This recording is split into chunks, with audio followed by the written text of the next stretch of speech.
carries strangely. Sometimes, hikers report hearing breathing when the wind stops.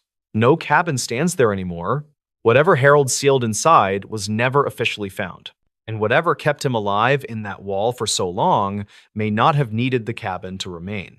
Never answer a call from this rural payphone. Telephone company records show the line rang for decades without an outgoing service account ever being attached to it. The payphone stood at the edge of a rural crossroads where two county roads intersected miles from the nearest town. It was bolted to a wooden post beside an overgrown pull-off, surrounded by tall grass and a single flickering streetlight. There were no buildings nearby, no bus stop, and no signage explaining why it had ever been installed. In the spring of 2010, the phone drew the attention of a utility inspector named Grant Holloway. He was 49 years old and worked for a regional telecommunications contractor responsible for decommissioning obsolete lines. His assignment was routine: verify inactive equipment and schedule removal if necessary. Grant noticed the payphone because it still appeared active in the system. It was listed as receiving calls but never placing them. That anomaly alone was enough to warrant a field inspection. He arrived just after sunset, parking his truck along the gravel shoulder. The air was cool, and the area was quiet, except for insects and distant wind through crops. Grant photographed the phone, checked the serial number, and confirmed it matched the database entry. The handset was intact. The coin slot was jammed with dirt. The line indicator inside the casing showed a weak but steady signal. According to records, the phone had been installed in 1979 and officially retired in 1994. It should not have been ringing. As Grant documented the wiring, the phone rang. The sound was sharp and sudden, echoing across the empty intersection. Grant stepped back instinctively, startled more by the timing than the noise itself. He watched the handset vibrate slightly against the metal housing. Grant waited for the ringing to stop. It did not. After nearly 10 seconds, he lifted the receiver. He later said he assumed it might be a crossed line or automated system test. He did not expect a voice. At first, there was only static. Then, a sound like breathing came through the line, uneven and close. Grant asked if anyone was there. The breathing paused. A male voice spoke softly. It said Grant's name. Grant froze. He had not identified himself, and the phone was not tied to any caller identification system. He asked who was calling. The voice replied with a question of its own. "Did you make it home yet?" Grant felt a sudden chill. The question made no sense. He was still standing beside the phone. He told the caller they had the wrong number. The line went dead.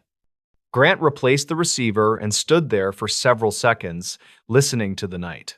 He told himself the voice must have been a prank routed through old infrastructure.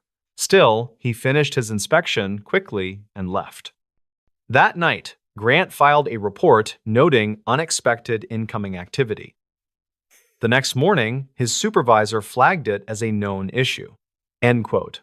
The dis of it, the distamsocking.com, the dis of it tenso, disovid.com, end quote. We have one have sane suffer. The payphone, he said, occasionally received misrouted calls due to outdated switching equipment. Grant was told not to worry about it. 2 weeks later, a county sheriff's office contacted the telecommunications company with a request. They asked whether the payphone at the crossroads was operational. When told it was not supposed to be, the deputy sounded unsettled. According to the deputy, a local farmer had reported receiving repeated calls on his home phone late at night. Each call consisted of breathing and road noise. On the third call, the caller asked the farmer why he had not answered the payphone. The farmer lived nearly 5 miles from the crossroads. Phone records showed the calls to the farmer originated from the rural payphone line.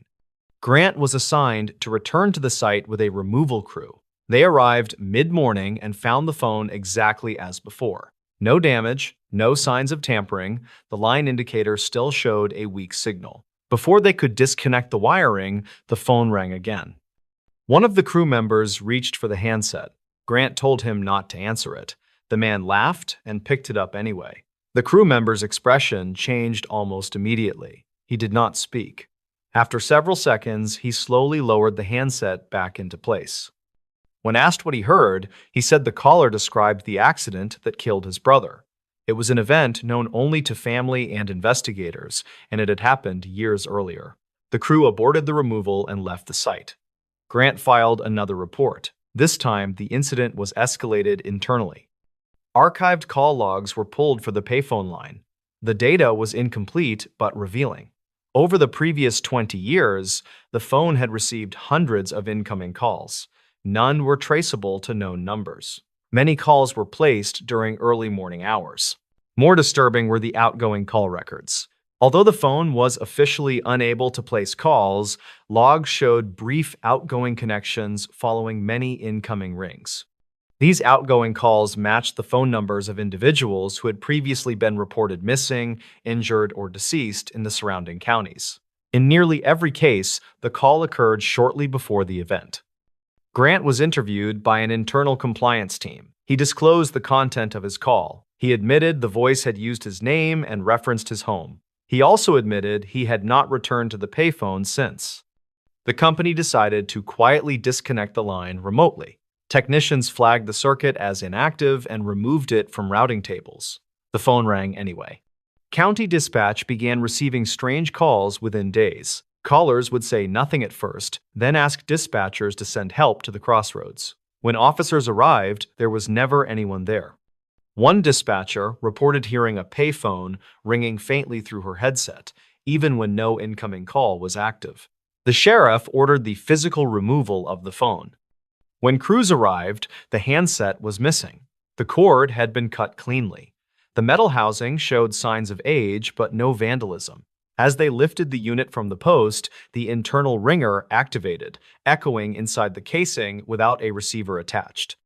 The wiring beneath the ground was traced to a junction box installed decades earlier. Inside, technicians found the lines still connected, spliced into older infrastructure that no longer existed on any map. They cut the line and sealed the junction. The phone never rang again. Over the next several years, reports of strange calls in the area decreased. The crossroads remained quiet. The streetlight eventually burned out and was never replaced. Grant retired early. In his final interview, he revealed something he had never included in any report. After his call at the payphone, he received a voicemail on his personal phone. It contained road noise, breathing, and a soft male voice. The voice asked why Grant had answered. What was found behind this locked motel wall? Inspection photos show the wall had been sealed from the inside, yet something behind it showed signs of long-term use. In the early spring of 2016, a roadside motel slated for demolition drew attention from a county safety office. The motel sat along an older state route that had been bypassed years earlier, leaving the property nearly abandoned. Only 2 rooms had been rented in the previous 12 months, both to transient workers staying one night. The final inspection was assigned to a structural assessor named Evan Markell. He was 44 years old and had spent most of his career evaluating condemned buildings for hazard mitigation. His task was simple: document safety risks before demolition crews arrived. The motel was a single-story L-shaped structure, faded beige paint peeling from concrete block walls. Several rooms had already been stripped of fixtures, but room 9 remained locked. According to records, the key had been missing for years. Evan decided to start there. He photographed the exterior and noted that room 9's door showed no signs of forced entry or tampering. The lock cylinder was original and intact. The window curtains were drawn, though dust suggested they had not been moved recently. Using a master override tool, Evan opened the door. The air inside was stale but not rotten. The room was sparsely furnished, a bed frame without a mattress, a small dresser, and a nightstand bolted to the floor. Everything was coated in dust except the floor near the back wall, which appeared subtly disturbed. Evan took note of the discrepancy. He checked the bathroom next. The fixtures were intact but dry, with no signs of recent use. The mirror above the sink was missing, leaving only mounting brackets and an outline where it once hung. Returning to the main room, Evan measured the interior dimensions as required. He paused when the numbers did not align with the exterior footprint. The room was shorter by nearly 18 inches. He rechecked his measurements, then confirmed them against the building plans stored on his tablet. According to the plans, there should have been no variance. Evan tapped along the back wall with his knuckles. Most of it sounded solid, but one section produced a muted, padded thud. It was subtle, but consistent across a rectangular area, roughly the width of a closet. There was no door, no visible seam. The paint was uniform. Evan documented the anomaly and used a thermal scanner to check for voids. The scanner showed a cold pocket behind the wall, distinct from surrounding areas. The shape was irregular, not consistent with insulation. Assuming an undocumented repair, Evan contacted his supervisor, who advised him to open the wall for inspection. He cut carefully into the drywall. Behind it was not insulation or framing, but a second wall made of plywood reinforced with horizontal braces. The plywood had been installed after the original construction, judging by the fasteners.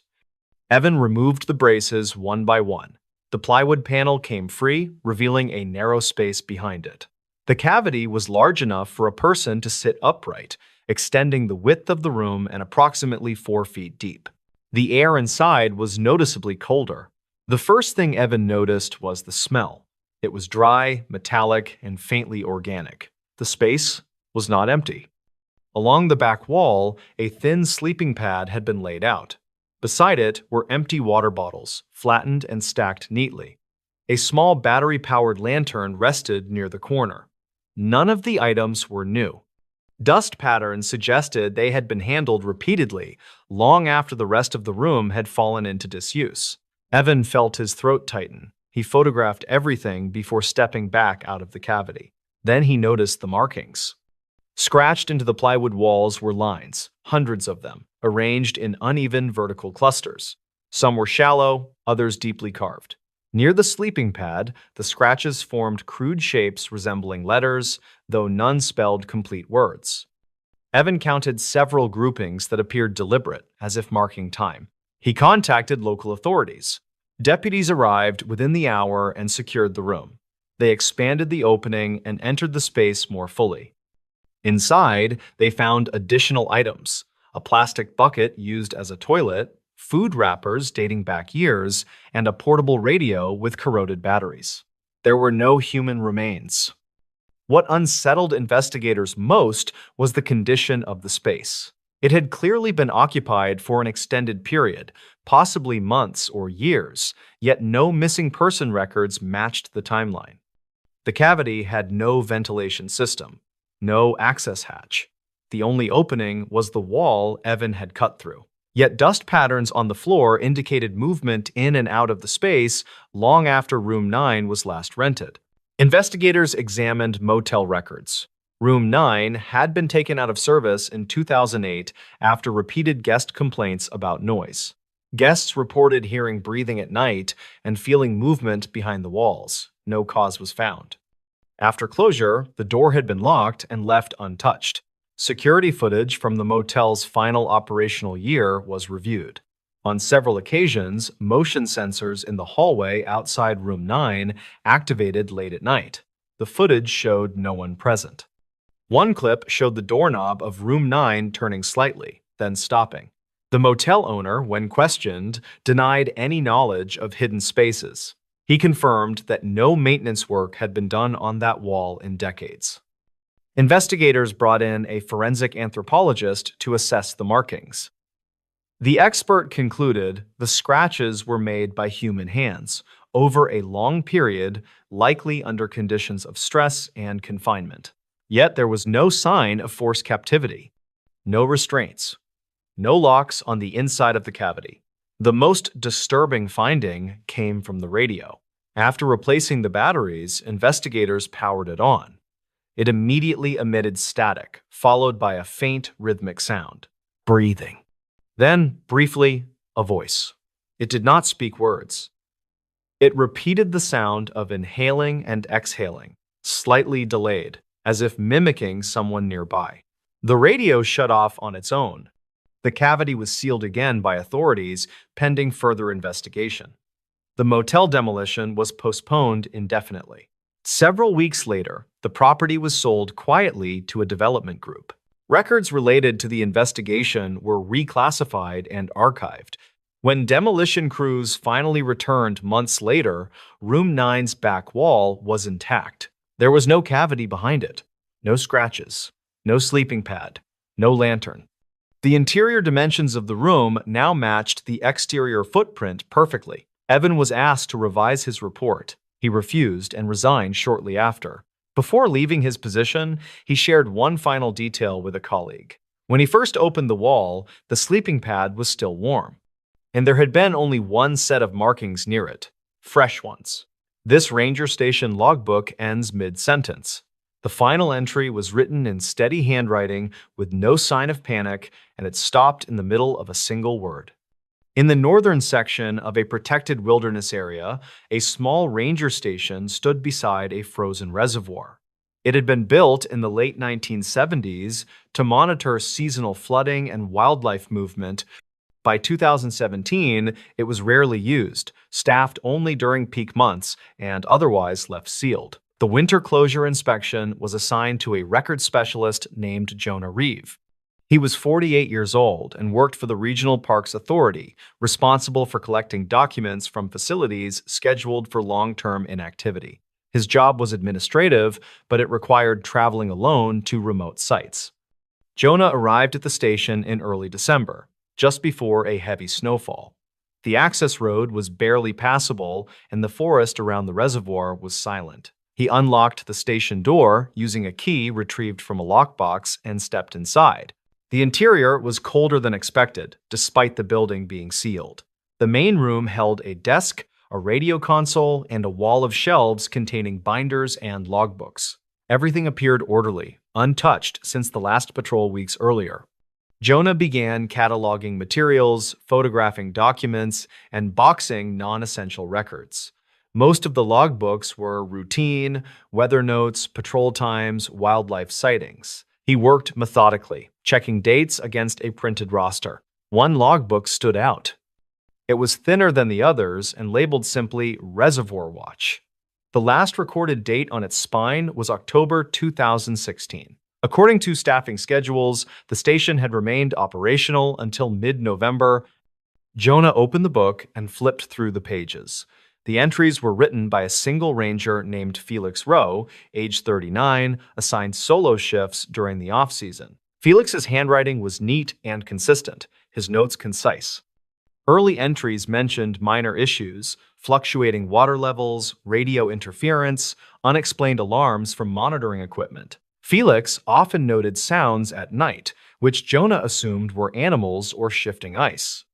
As the dates progressed into late October, the entries grew more detailed. Felix wrote about hearing footsteps on the dock after dark.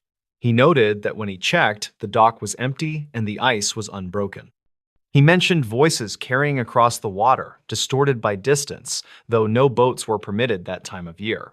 On October 28th, Felix wrote about the radio activating without input. He described hearing his own call sign repeated back to him, slightly delayed. Jonah paused, unsettled, but continued reading. The final entry was dated November 3rd, 2016. Felix wrote about a fog rolling in from the reservoir, thicker than usual. He noted reduced visibility and a drop in temperature inside the station. He mentioned the feeling of pressure in his ears, similar to elevation change. The entry continued on to the next line. Felix wrote that someone was standing on the ice near the center of the reservoir. He described the figure as motionless and dark against the fog. He noted that no ice cracks were visible leading to it. The handwriting remained steady. Felix wrote that the figure was facing the station, though the distance made detail impossible. He wrote that the radio had turned on again, transmitting open-channel static. The sentence ended abruptly. The final line read, "The figure just raised its arm and I can hear it say my N." The pen stroke stopped mid-word. There was no period, no smudge, no sign the page had been torn or damaged. Jonah stared at the line for several seconds. He checked the following pages. They were blank. According to employment records, Felix Rowe had not reported for his next scheduled shift. His truck was found parked outside the station 2 days later, locked with his personal items inside. A search had been conducted at the time. Rangers searched the shoreline, the forest, and the frozen reservoir. No signs of Felix were found. The incident was classified as a disappearance due to environmental exposure. Jonah reviewed the rest of the station. Everything else appeared normal. The radio console was powered off, the dock outside was partially iced over, with no footprints or disturbances. As daylight faded, Jonah boxed the logbook with the others and prepared to leave. Before closing the station, he did one final walkthrough. That was when he heard the radio. It emitted a brief burst of static, then went silent. Jonah froze, listening. He had not turned the power back on. The console lights remained dark. The sound came again, louder this time. Beneath the static, Jonah heard a faint voice. It was distorted, but the cadence resembled speech. Jonah approached the console cautiously. He did not touch it. The static grew stronger, then stopped abruptly. The station fell silent again. Jonah locked the building and left before full dark, unnerved but unwilling to linger. He filed his report the next morning, noting the incomplete logbook entry and the radio anomaly. The response from headquarters was brief. He was instructed to submit the materials and not conduct further review. Several weeks later, Jonah was contacted by an internal auditor. The auditor asked whether Jonah had noticed anything unusual beyond the missing entry. Jonah mentioned the radio. The auditor paused, then changed the subject. Months passed. The station remained closed through winter. In early spring, a maintenance crew was sent to inspect the structure for reopening. They reported finding the station unlocked. Inside, the logbooks were still boxed on the desk. One box had been opened. The Reservoir Watch logbook was back on the shelf. The final entry had changed. The sentence no longer ended mid-word. It now read, "The figure just raised its arm and I can hear it say my name from here." The handwriting matched Felix Rowe's perfectly. There were no new dates added. No additional entries. The page beneath it remained blank. The maintenance crew reported no signs of forced entry. The lock showed no damage. Snowmelt patterns around the station suggested no recent visitors. When Jonah was shown photographs of the altered page, he felt physically ill. He confirmed that the line had not been complete when he first read it. An internal investigation was opened, then quietly closed. The station was never reopened. The reservoir area was reclassified as restricted due to structural concerns. No further staffing assignments were issued. Years later, hikers passing near the frozen reservoir reported hearing radio static carried across the ice during heavy fog. Some claimed to hear a voice calling names, stretched and distorted by distance. No radio equipment remains on site. The logbook is stored in an archive facility sealed in a climate-controlled room. Access is limited and the document is rarely requested. According to the most recent inventory check, the final page remains unchanged. It still ends mid-sentence. But the handwriting pressure on the final word has deepened over time, as if someone keeps trying to finish it. Never wait out a storm at this roadside shelter. State transportation records show the shelter was officially removed from service years earlier, yet emergency calls continued to reference it. The roadside shelter sat along a mountain highway that cut through dense forest and steep rock faces. It was a simple concrete structure with 3 walls and a slanted metal roof, built decades earlier for stranded motorists during sudden weather changes. There were no lights, no cameras, and no signage beyond a faded warning sign half buried in weeds. In late October of 2018, an equipment safety audit brought renewed attention to the shelter. The assignment fell to a regional infrastructure inspector named Alan Croft. He was 46 years old and had spent most of his career evaluating aging roadside structures for compliance and removal. The shelter was supposed to be gone. According to records, it had been condemned after a rock slide damaged its foundation in 2011. Crews were dispatched to dismantle it, but paperwork indicated only partial removal was completed before funding was reallocated. The structure remained undocumented and unmanaged. Allen decided to inspect it during a routine highway survey. The forecast called for light rain, nothing severe. He parked his truck on the shoulder and walked the short distance toward the shelter. The air felt heavier near it. The temperature dropped noticeably as he stepped beneath the roof. The concrete walls were cold to the touch, damp despite the lack of recent rainfall. Inside, the shelter was empty except for wind-blown debris and old tire marks on the floor. Allen photographed the cracks in the foundation and noted signs of erosion beneath the rear wall. He planned to recommend immediate demolition. As he worked, clouds thickened overhead. Rain began suddenly, hard and cold, accompanied by strong gusts that swept down the mountain pass. Visibility dropped within minutes. Allen considered returning to his truck, but a sudden burst of hail forced him back under the shelter roof. The storm intensified rapidly. Sheets of rain pounded the road, and lightning struck somewhere nearby, the thunder sharp and immediate. Allen radioed his office to report the delay, but received only static in response. Cell service was non-existent in the pass. He decided to wait out the worst of it. At first, the shelter did its job. The roof held. The walls blocked the wind. Allen stood near the open side, watching water stream across the asphalt. Then, he noticed something odd. The sound of the rain inside the shelter did not match the sound outside. It was quieter, muted, as if the storm were being absorbed. Allen stepped closer to the back wall and placed his hand against it. The vibration felt wrong. The concrete hummed faintly, not from thunder, but from something steady and low. Allen stepped back. A gust of wind drove rain sideways into the shelter. As it did, Allen saw movement near the far corner. For a brief moment, it looked like a shadow pulling away from the wall. He told himself it was light distortion caused by the storm. Minutes passed. The storm did not ease. Allen checked his watch. Nearly 20 minutes had gone by. The rain should have peaked and tapered by now, but instead it grew heavier. The sky darkened to an unnatural shade, as if evening had fallen early. Then he heard breathing. It was faint at first, easily mistaken for wind echoing through the structure. But it had rhythm. Slow, deliberate inhalations followed by longer exhales. Allen held his breath and listened. The sound continued. It was coming from behind him. He turned quickly, scanning the shelter. It was still empty. No one else had entered. There was nowhere to hide. The breathing stopped. In its place came another sound. Footsteps.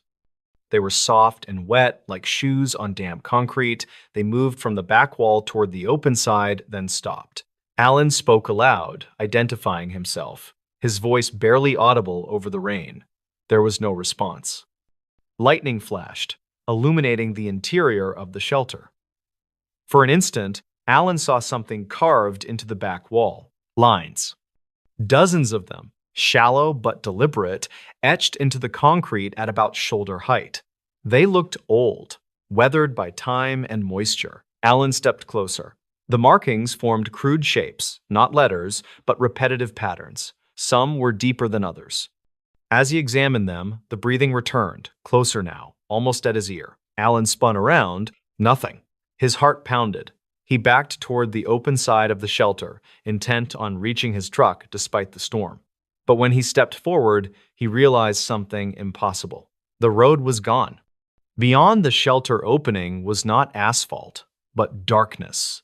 Thick, impenetrable black, like a wall where the road should have been. Rain still fell, but it vanished into the darkness without sound. Allen staggered backward, slipping on the wet concrete. The shelter felt smaller now, the walls closer, the roof lower. The breathing came from everywhere at once. Then a voice spoke. It was calm and distant, as if carried by wind through a tunnel. "Wait." Allen shook his head and shouted that he was leaving. He reached for his radio again, but it produced only static layered with faint echoes of his own voice. The storm outside intensified further, though he could no longer see it. Lightning flashed inside the shelter, illuminating the walls from within. More markings appeared. Allen realized with growing horror that the lines were not old. Water ran through their grooves, fresh and dark. They were being made. Something scraped against the concrete behind him, slow and methodical. Alan did not turn around. He ran for the opening again, stepping into the darkness. His foot met solid ground. Concrete.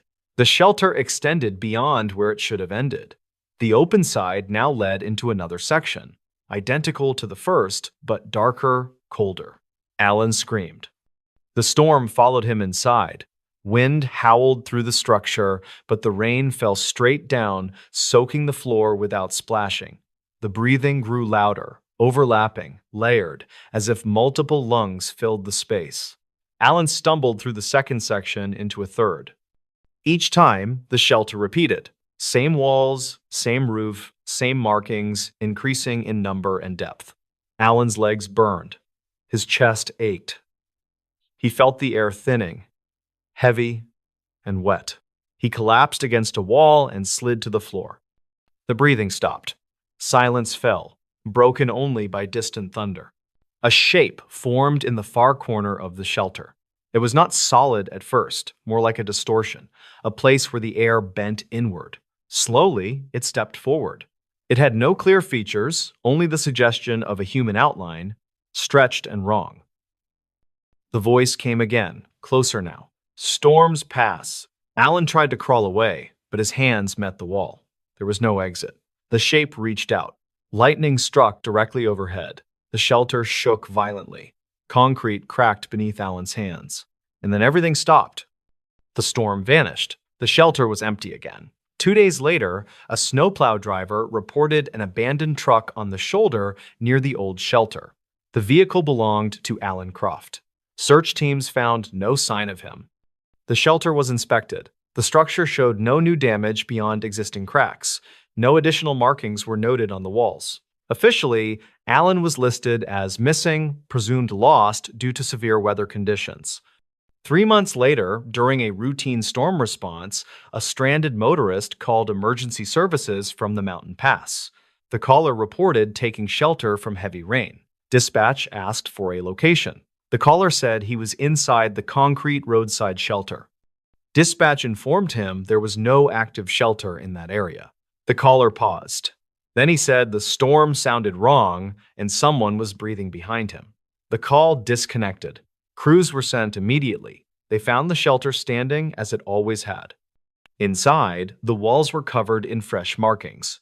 Hundreds of them, all at shoulder height, all facing inward. The shelter was demolished the following spring. During removal, workers found the concrete beneath the floor hollowed out, as if worn down over time. No remains were found. Transportation officials now advise motorists never to wait out storms along that stretch of highway, because storms pass. But some shelters do not let you leave when they do. The final recording from a night dispatcher. Official archives list the recording as incomplete, despite the system showing it reached its full duration. In the early hours of a quiet weekday morning in 2019, a regional emergency communications center processed what would become its final unresolved incident. The center handled calls for several rural counties, covering long stretches of highway, farmland, and forest with minimal nighttime traffic. The dispatcher on duty was a woman named Leah Morstan. She was 34 years old and had worked night shifts for nearly 6 years. Known for her calm demeanor, Leah specialized in handling long silence calls, hang-ups, and distressed callers who struggled to explain what was wrong. That night began like any other. Call volume was low, weather was stable, most incoming traffic involved minor roadside issues or routine welfare checks. Leah logged each call carefully, sipping coffee and listening to the steady hum of equipment around her. At 2:17 a.m., a call came in on a non-emergency line. The caller did not speak. Leah followed protocol, announcing the center name and asking if the caller required assistance. There was no response, only faint background noise that sounded like wind moving through an open space. Leah asked again. After several seconds, the caller breathed. It was slow and deliberate, close enough to the receiver that Leah could hear moisture in the airway. She asked the caller to confirm their location. The breathing paused. Then a male voice spoke quietly. "I think I already called you." Leah checked the call history on her screen. The number did not appear in recent logs. She asked the caller where he was calling from. There was a pause. "A road," the man said. "I don't know which one anymore." Leah asked if he was in a vehicle. He said no. She asked if he could see any mile markers or lights. He said there was a structure nearby, something concrete. As Leah gathered information, she noticed something odd. The system flagged the call as originating from a location with no active service coverage. That sometimes happened with signal bounce, but rarely with voice clarity this strong. She asked the man if he was alone. "I don't think so," he replied. Leah heard a faint echo beneath his words, as if another microphone were open nearby. She asked him to repeat himself. He did, but the echo repeated slightly later, distorted and stretched. Leah marked the call as priority and requested a location trace. The system returned no coordinates. At 2:23 a.m., the caller's breathing changed. It became faster, uneven. He said the wind had stopped, but he could still hear it moving. Leah asked him to explain. "It's inside," he said, "like it followed me." "I climb it is." Leah instructed him to move to a well-lit area if possible.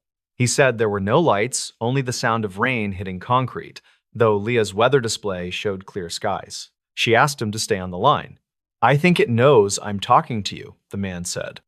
Leah heard a scraping sound, faint but rhythmic, like something dragging across a hard surface. She asked what that noise was. The man hesitated. "It's making space," he said. Leah signaled a supervisor quietly and continued speaking in a calm tone. She asked the man his name. He gave it. Leah typed it into the system. No records matched. Formectiona is wanting into the system, but unquote, wanna but with a system. At 2:27 a.m., the call audio shifted.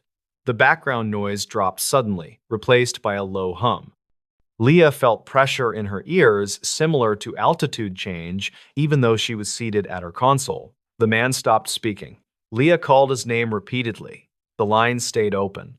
Then a new voice came through. It sounded like the man, but flatter, slower, as if played back through damaged equipment. "He stayed," the voice said. Leah's heart rate spiked, but her voice remained steady. She asked who she was speaking to. There was a pause. "You already know," the voice replied. Leah glanced at her screen. The system showed the call duration increasing normally, but the waveform display froze, locked at a flat line despite the audible sound. She attempted to transfer the call. The system rejected the action. The voice continued. "It's quieter when they stop asking questions." Leah muted her microphone briefly and told her supervisor to initiate a full trace and send units to the nearest known roadside shelter in the region referenced earlier. When she unmuted, the voice was breathing again. Slow, patient. Leah asked if anyone was injured. "No," the voice said. "They're just learning." At 2:31 a.m., the system flagged an anomaly. The recording buffer reached its maximum length, yet the call did not terminate. The timer kept running, but the storage indicator showed full. Leah realized the system was no longer recording in the standard way. She spoke anyway. She asked the voice what it wanted. There was a long silence. Then the original man's voice returned, faint and strained. He said her name. Leah froze. She had not given it. He begged her not to hang up. He said it moved when the line went quiet. He said it stood closer every time he stopped talking. Leah told him to keep speaking, to describe what he saw. "I can't see it," he said. "I can hear where it should be." The hum grew louder. Leah felt it through the desk, a vibration traveling through metal and plastic. At 2:35 a.m., the call audio layered again. Multiple breaths overlapped, out of sync. The man screamed. The sound cut abruptly, replaced by the flat, echoing voice. "Recording complete," it said. The call ended. Leah sat motionless, staring at her screen. The call log showed the line had disconnected normally. The recording file was saved, timestamped, and marked complete. Responding units found nothing. No shelter. No stranded person. No signs of disturbance along the nearby highways. Leah reviewed the recording later that morning with a supervisor. The file was shorter than expected. It ended at 2:31 a.m.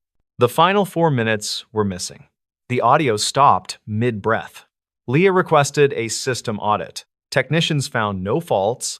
The system showed the recording had reached full duration and closed properly. Leah was placed on leave. She resigned 2 weeks later. Months after, during an internal archive review, a technician noticed something odd. The metadata for Leah's final call updated itself periodically, changing the file size slightly without altering the timestamp. When the technician played the recording again, there was something new at the end. Not words. Breathing, quiet and steady, lasting exactly 4 minutes. And then a soft click, like a headset being placed gently on a desk. The file has not been played since. Officially, the recording is complete. But dispatchers who worked that night say the console at Leah's station still hums softly after midnight, as if the line never fully disconnected, and something is waiting for the next person to answer. This abandoned freezer wasn't empty. Inspection photos show the unit was powered off and sealed, yet internal temperatures suggested something inside had recently been alive. The industrial freezer sat behind an abandoned food distribution warehouse on the edge of a declining logistics district. The building had been shuttered for nearly a decade after the company relocated operations, leaving behind rusting equipment and padlocked doors. Vandals had stripped copper and wiring years earlier, but the freezer remained untouched, standing alone like a concrete tomb. In early March of 2020, the property was scheduled for environmental clearance ahead of redevelopment. The task of inspecting remaining equipment fell to a contracted safety auditor named Leonard Pike. He was 53 years old and had spent over 20 years assessing abandoned industrial sites for contamination and hazard risks. Leonard arrived mid-morning under overcast skies. The warehouse yard was silent, surrounded by chain-link fencing and overgrown weeds pushing through cracked asphalt. He noted signs of prior trespass, but nothing recent. The freezer unit was impossible to miss. It was a standalone structure, roughly the size of a shipping container, reinforced with thick insulation panels and a heavy steel door. Faded hazard stickers warned of low oxygen risk and lock in danger. According to asset records, the freezer had been decommissioned in 2011, fully powered down and emptied. Leonard photographed the exterior and checked the lock. It was still secured with an industrial latch, corroded but intact. No pry marks, no forced entry. One detail caught his attention immediately: the frost line. Thin sheets of ice clung to the lower edges of the door frame, despite the unit having no power source for years. Leonard placed a gloved hand near the metal. It was cold, not ambient cold, refrigerated cold. He logged the anomaly and circled the unit. The power conduit had been severed long ago. There was no generator, no backup line, no refrigeration system capable of operating independently. Leonard considered the possibility of residual cold trapped in insulation, but the consistency of the frost did not support that explanation. It was fresh, granular, actively forming. He radioed his supervisor to report the condition. The response was delayed and dismissive. Old freezers, he was told, could retain cold longer than expected. Leonard knew that was incorrect, but protocol required inspection anyway. He retrieved a handheld thermal scanner and swept the exterior. The display registered internal temperatures well below freezing. Leonard stood still for several seconds, watching the numbers stabilize. The readings were not fluctuating. They were holding steady. Against his better judgment, he unlatched the door. The hinges groaned loudly as the seal broke. A wave of cold air spilled out, sharp enough to sting his face. Leonard instinctively stepped back, startled by the intensity. The interior was dark. He switched on his flashlight and aimed it inside. The freezer was not empty. At first glance, Leonard saw shelving along the walls, most of it removed or collapsed. Frost coated every surface in thick, uneven layers. The air inside was dense, almost foggy, as if disturbed after long stagnation. Then he saw the markings.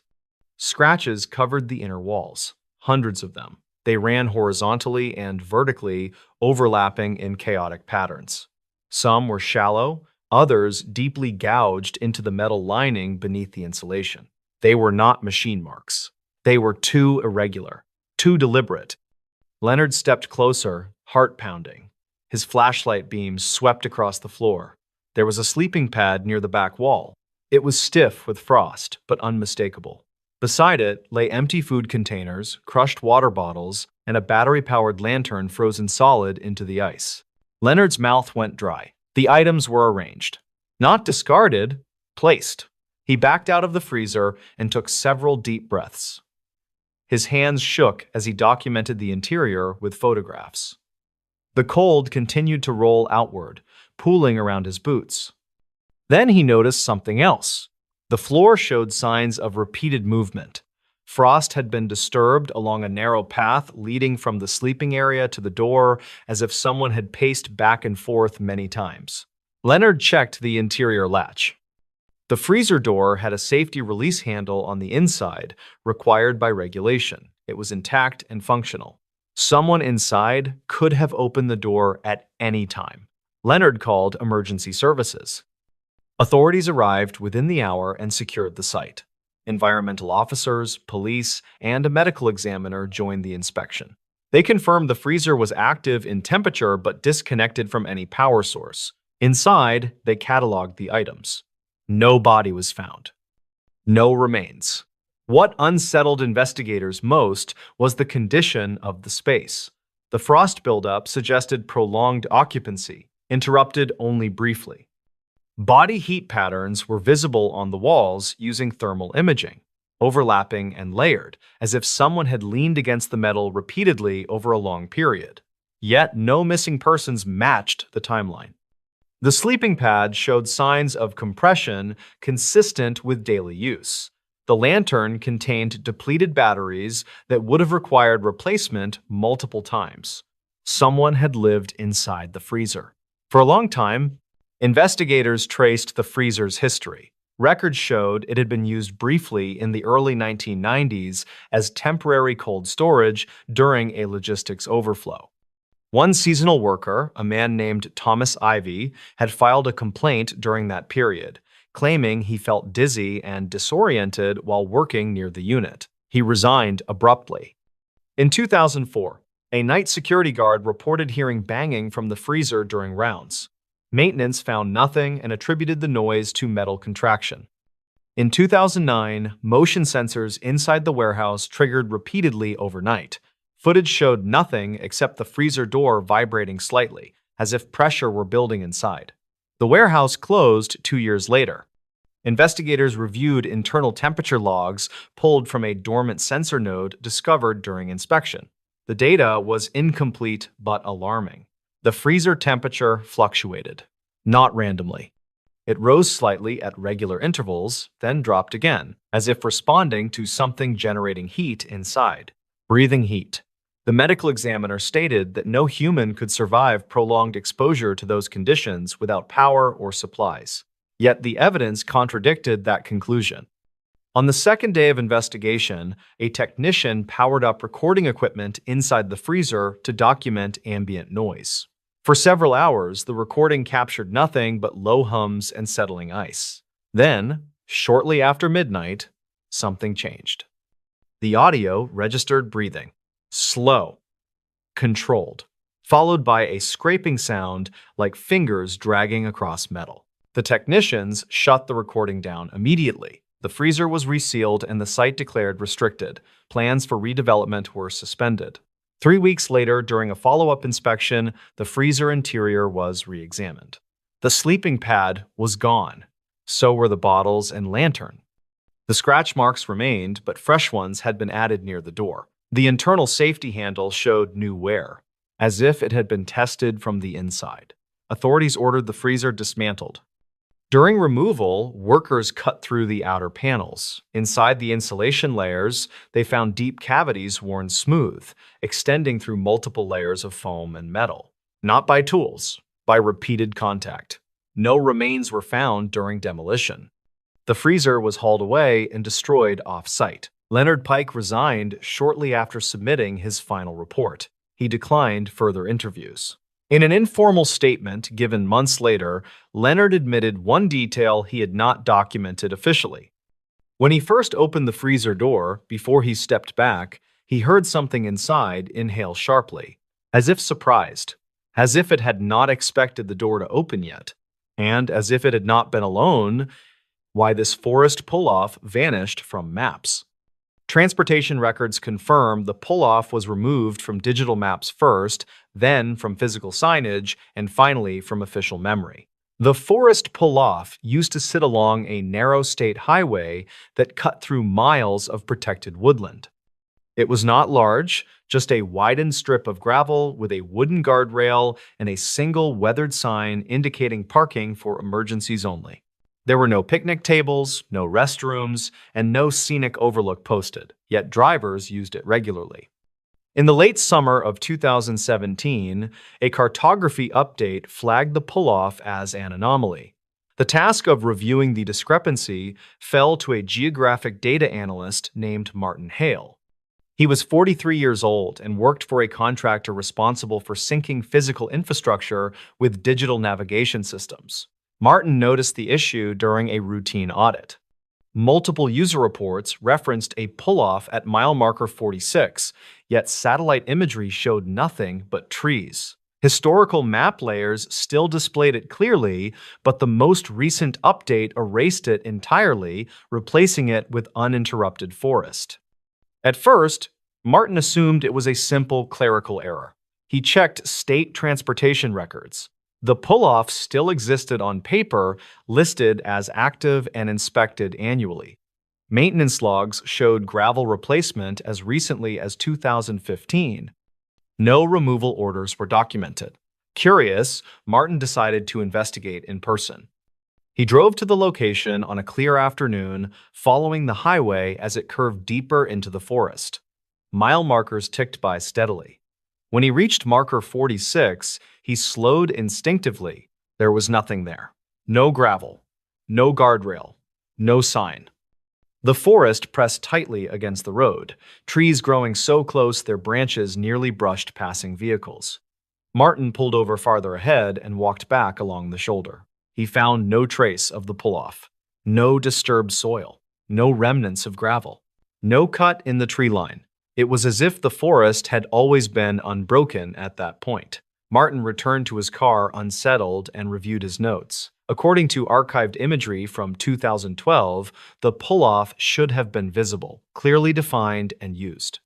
He drove home with the uneasy feeling that something had been deliberately overlooked. Over the next week, Martin pulled historical accident reports tied to the highway. Several minor incidents referenced the pull-off as a location marker. A few reports mentioned vehicles found abandoned there overnight. One report from 2009 stood out. A couple traveling late at night had stopped at the pull-off due to engine trouble. They reported hearing voices in the trees while waiting for roadside assistance. When help arrived, the couple insisted they had not moved, yet the responder could not locate the pull-off described. The incident was dismissed as confusion caused by stress. Martin requested older maintenance photos from the transportation archive. Most were routine, showing gravel grading and sign replacement. Then he found one image dated 2003. The photograph showed the pull-off empty except for a single sedan parked near the tree line. The image quality was poor, but Martin noticed something odd. The trees behind the car appeared darker, denser, as if the forest receded inward unnaturally at that spot. He zoomed in. Between the trunks, there was a gap. Not a trail, not a clearing. A depth that did not match the surrounding terrain. Martin began searching for testimonies. He contacted retired highway workers and maintenance crews. Most barely remembered the pull-off. A few recalled complaints about it feeling unsafe. One former inspector mentioned he avoided stopping there after dusk. When asked why, the man hesitated. He said the place was quiet in a way forests should not be. Another former worker recalled an incident in the early 1990s. A snowplow driver stopped at the pull-off during a storm and radioed that he needed assistance. The call ended abruptly. His truck was later found parked safely at the pull-off, engine cold, door closed. The driver was never found. Martin requested search and rescue records. He discovered at least 4 missing person cases linked loosely to the highway stretch near mile marker 46. None explicitly named the pull-off, but the timelines aligned with vehicles last seen stopping overnight. The pattern disturbed him. He decided to visit the location again, this time at night. Just after 11 p.m., Martin parked his car near mile marker 46. The road was empty, the forest dark and heavy on both sides. He turned off his headlights and waited. For several minutes, nothing happened. Then the air changed. The sound of insects faded, replaced by a low ambient hush. Martin felt pressure in his ears, subtle but noticeable. His GPS flickered, losing signal briefly before reconnecting. He turned his headlights back on. The pull-off was there. Gravel spread out beside the road, pale under the beams. The wooden guardrail stood intact.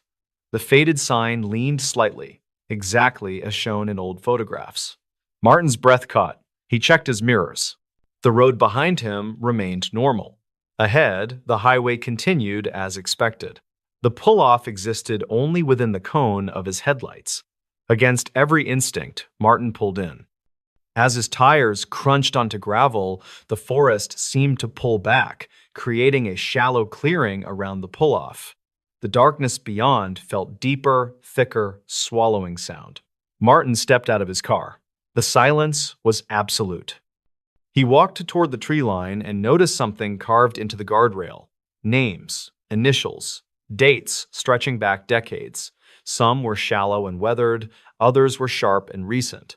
He felt suddenly watched. From somewhere within the trees came a sound like breathing, slow and layered, as if more than one source shared the same rhythm. Martin backed toward his car. That was when he realized the road was gone. Behind him was forest, unbroken and dense. His headlights illuminated only trees where the highway should have been. His phone buzzed. A notification from his mapping software appeared. Location not recognized. Then another message. Road segment deprecated. Martin panicked and tried to start his car. The engine turned over sluggishly, then died. The dashboard lights flickered, dimming in sync with the breathing around him. From the tree line, shapes began to form. Not bodies, but impressions, as if the darkness itself leaned inward. A voice spoke softly, carried without direction. "People stop here." Martin screamed and pounded on the steering wheel. The car lurched forward suddenly, tires gripping asphalt. The road snapped back into existence. Martin was no longer in the pull-off. He was speeding down the highway, heart racing, hands shaking violently. He did not stop driving until dawn. The next morning, Martin submitted a formal recommendation. The forest pull-off, he wrote, should be removed from all navigation systems immediately due to safety concerns. The recommendation was approved without comment. Within weeks, the pull-off vanished from digital maps, then from printed atlases, then from official transportation records. Maintenance crews quietly removed the sign and guardrail during a scheduled overnight operation. The gravel was taken away. The forest edge was allowed to reclaim the space. When asked later why the pull-off no longer existed, officials cited redundancy and low usage. Martin resigned shortly afterward.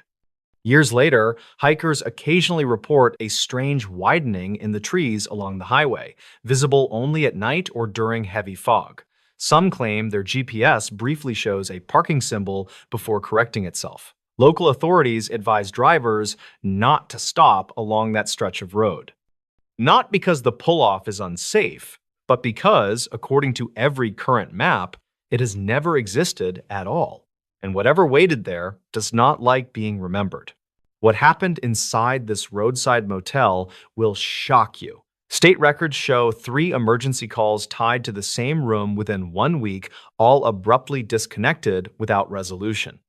In the spring of 2009, a traveling refrigeration technician named Calvin Rourke checked into a roadside motel off a 2-lane highway. He was 38 years old and worked contract maintenance for grocery distributors across rural counties.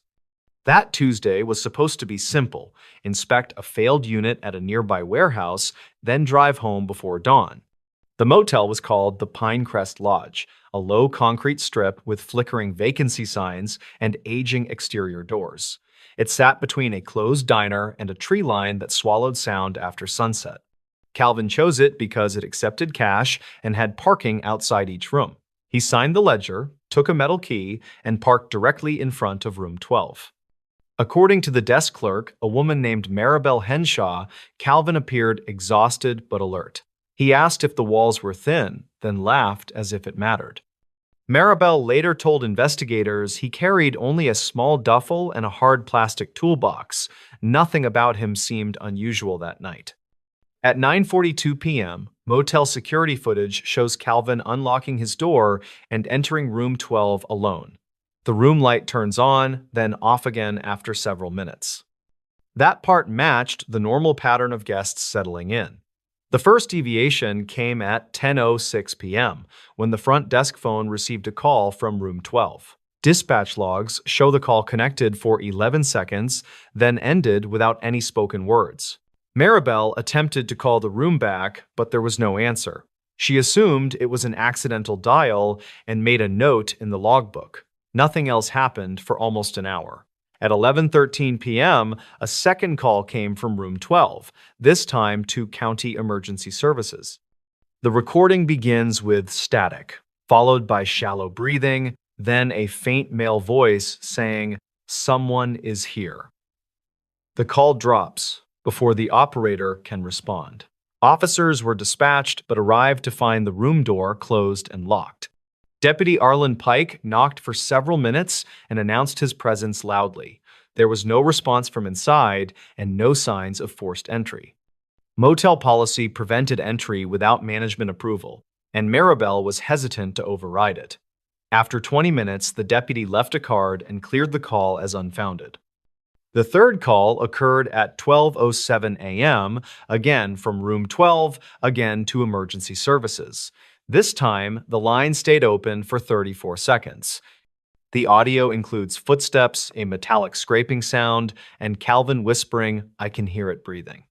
The operator asked repeated questions, but received no reply before the call ended. Officers returned immediately, this time with permission to enter. When they unlocked the door, the room was dark and silent. Calvin was not there.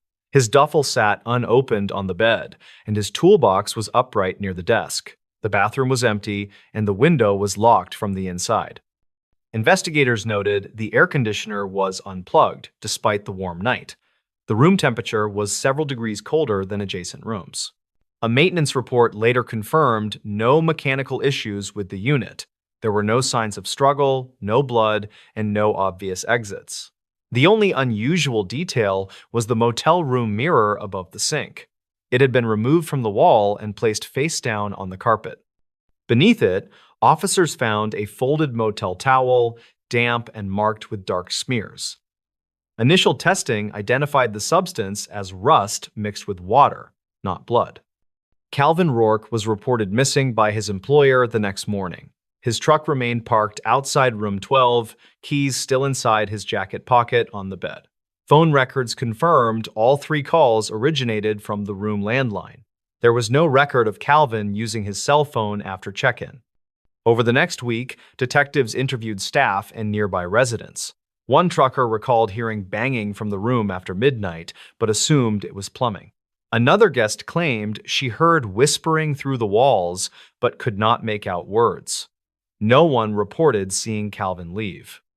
Archived maintenance notes revealed something overlooked. 2 years earlier, room 12 had been closed temporarily due to a reported gas smell. Inspectors found nothing and reopened it within days. However, a handwritten margin note mentioned irregular airflow behind the bathroom wall. Detectives removed a section of drywall behind the sink. Inside the cavity, they found a narrow access space connecting to the adjacent utility corridor. The opening was large enough for a person to crawl through, though it was concealed behind piping. Dust patterns suggested recent disturbance.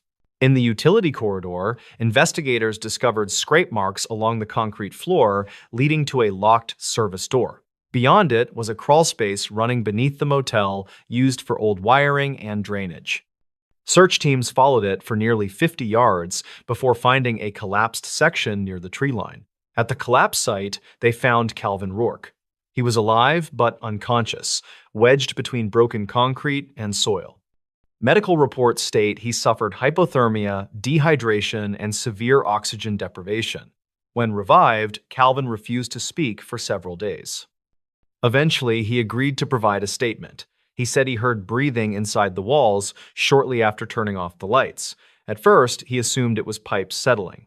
Then he heard tapping, slow and deliberate, coming from behind the mirror. He removed it to listen more closely.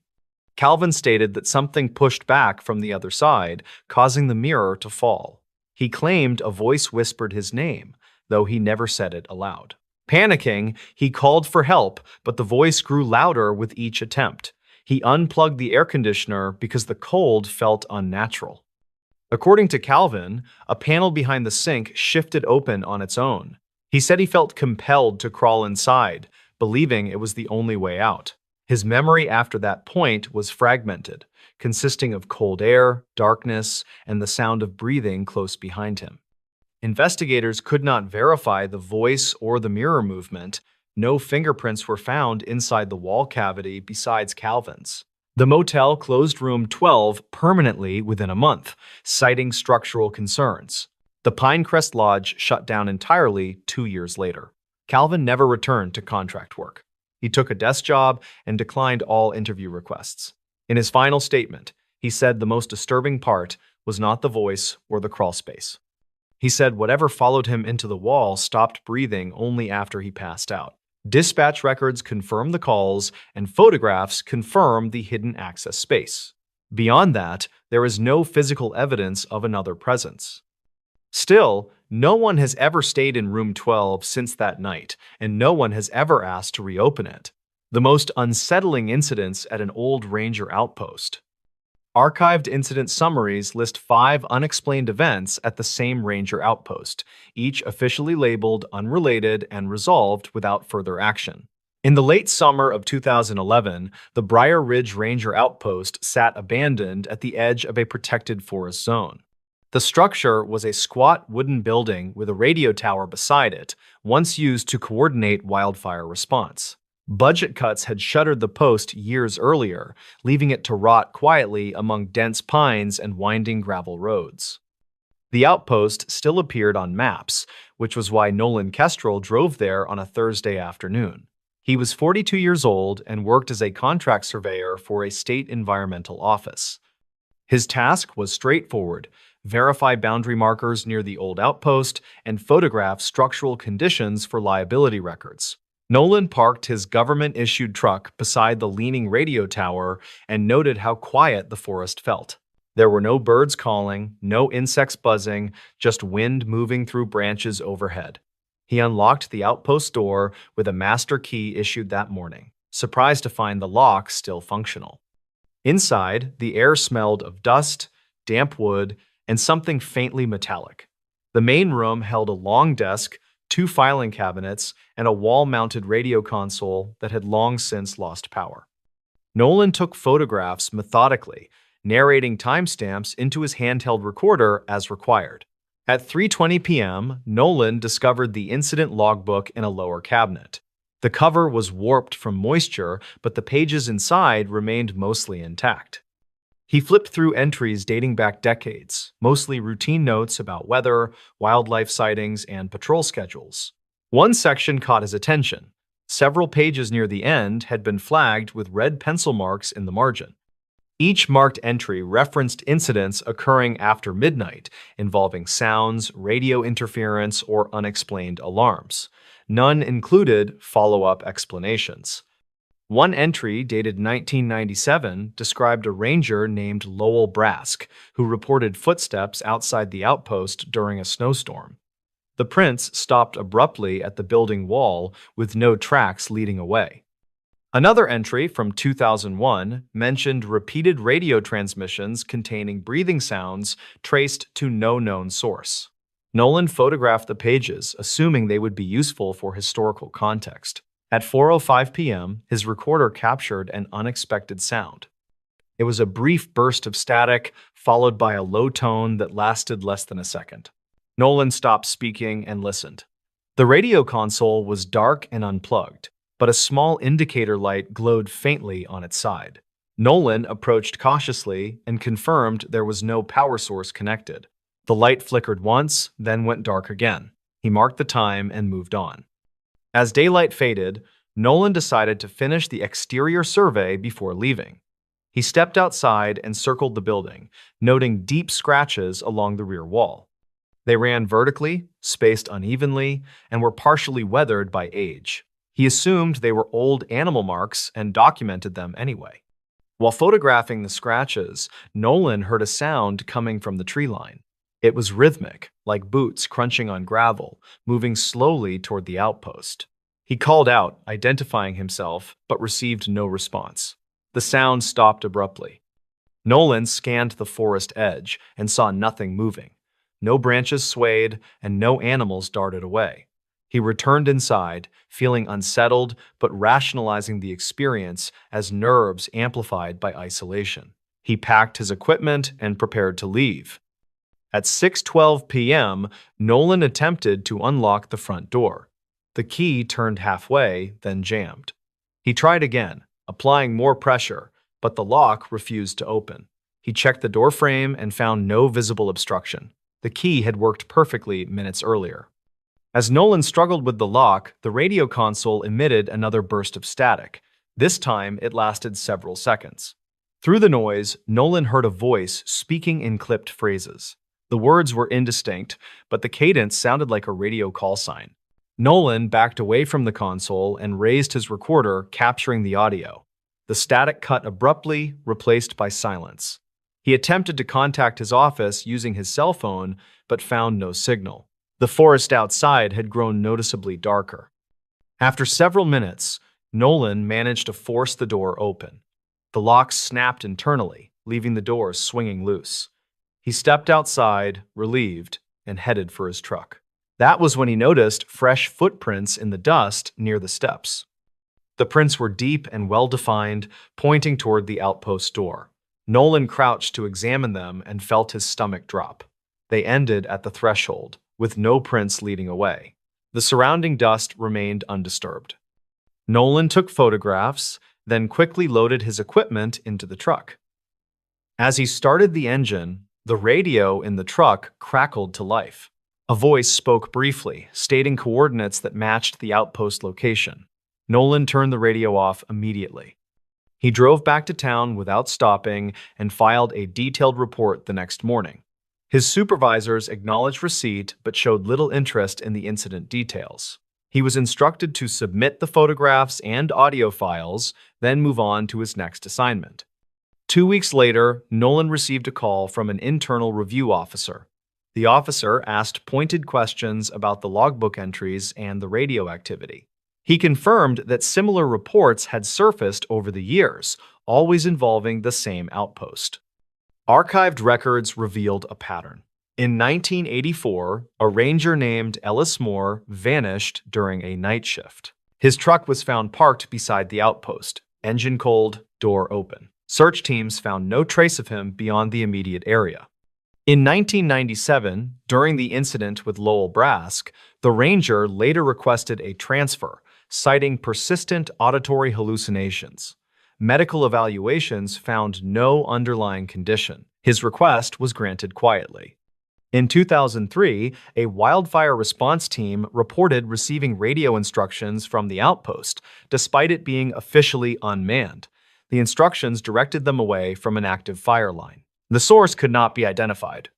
In 2008, a maintenance contractor claimed he heard someone calling his name from inside the outpost bathroom. He fled the site and refused to return. His statement was filed but never investigated further. Nolan realized his experience fit neatly into this sequence. Each incident involved sound, radio communication, and the implication of someone present when no one should be there.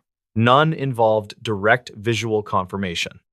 Curious and increasingly disturbed, Nolan returned to the site unofficially 1 month later. He arrived near dusk and parked farther down the road, approaching on foot. The outpost looked unchanged, though the broken lock still hung from the door. Inside, the air felt colder than the surrounding forest. Nolan set up a portable audio recorder and a motion-activated camera near the radio console. He intended to stay only long enough to collect baseline data, then leave before nightfall. At 7:40 p.m., the recorder picked up faint static.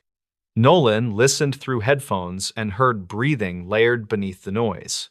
It sounded close, as if someone stood just behind him. He spun around, but the room was empty. The radio console powered on suddenly, lights flashing weakly. A voice came through, clearer than before. It recited names, one after another, including Ellis Moore and Lowell Brask. Nolan recognized them instantly from the records. The voice paused, then spoke Nolan's name. Nolan fled the outpost, abandoning his equipment. He ran through the trees until he reached the road, heart pounding. He did not look back. When he returned with state officials the following day, the equipment was gone. The camera and recorder were never recovered. The radio console showed no signs of recent activity. Nolan's supervisors dismissed his account, suggesting stress and confirmation bias. His contract was not renewed. Years later, Nolan shared his experience privately with an investigative journalist. The journalist obtained copies of dispatch logs confirming unexplained radio transmissions originating from the outpost frequency years after its closure. The outpost was eventually demolished, the radio tower dismantled, and the site cleared. Officials cited safety concerns and structural decay. No public mention was made of the incidents. Despite its removal, rangers in the area still report radio interference near the former site. Occasionally, a voice breaks through, reciting coordinates that no longer correspond to any structure. According to archived logs, the frequency remains active, though no transmitter is officially registered. The incidents are still labeled unrelated, and the case remains closed. Those who worked near Briar Ridge say the forest feels quieter now, but not calmer. They say the silence carries weight, as if something learned to speak and never learned how to stop. This piece of footage proved something was wrong. Investigators later agreed the footage was ordinary at first glance, but impossible to explain once its full timeline was reconstructed. In early autumn of 2014, a municipal traffic office reviewed routine camera footage after a minor accident on a service road. The road ran behind a defunct water treatment facility on the outskirts of a mid-sized city. The accident itself was unremarkable. A single car that struck a barrier at low speed. The footage was assigned to Mara Ives, a 36-year-old video analyst employed by the city on a contract basis. Her job involved reviewing archived recordings, isolating relevant clips, and flagging anomalies for insurance and legal review. She had done this work for nearly 8 years without incident. Camera 12 covered the service road from an elevated pole. It recorded continuously at low resolution, overwriting itself every 30 days. Mara pulled the clip from the night of the accident and began scrubbing through the timeline at increased speed. At first, nothing stood out. The road was empty for hours, illuminated only by sodium lights and occasional passing insects. At 1:27 a.m., a sedan entered frame, drifted slightly, and struck the barrier. The driver exited the vehicle, made a phone call, and waited. Mara marked the timestamps and prepared to export the clip. Before closing the file, she rewound several minutes to confirm there were no other vehicles involved. That was when she noticed movement near the far edge of the frame. At 1:12 a.m., something crossed the road briefly. It was too fast and indistinct to identify, appearing as a blur between light poles. Mara slowed the playback and zoomed in. The object appeared human-shaped, but its movement did not match a walking or running gait. She advanced the footage frame by frame. The shape entered the light, paused for less than a second, then exited the frame without turning. There was no visible reaction from the environment. No shadows shifted, and no sound spike appeared on the audio channel. Mara assumed it was an artifact caused by compression or an insect near the lens. Still, protocol required annotation of unexplained motion. She tagged the moment and continued reviewing the hour leading up to the accident. As she worked backward, she noticed the same shape appear again at 1:04 a.m. This time, it lingered longer, standing partially within the light. The outline suggested a person facing the camera, but the head appeared slightly lowered as if angled incorrectly. Mara adjusted contrast and brightness settings. The shape did not resolve into clearer detail. Instead, parts of it seemed to blend with the background as though sections were missing. She noted that the road surface beneath it appeared unchanged, with no shadow or reflection. She checked the metadata for camera malfunctions. The system log showed no errors, dropped frames, or lens obstructions. Temperature and humidity readings were within normal range. The camera had been serviced 2 weeks earlier. At 12:58 a.m., the shape appeared again, this time closer to the camera. It entered from the right side, stopped directly beneath a light, and remained motionless for nearly 3 seconds. Then it vanished between frames, not moving out of view, but simply not present in the next capture. Mara leaned back from her desk and replayed the sequence repeatedly. She felt a tightening sensation in her chest that she could not immediately explain. The footage looked wrong in a way she struggled to articulate. She brought the clip to her supervisor, a records manager named Edwin Holt. He watched silently, arms crossed, then shrugged.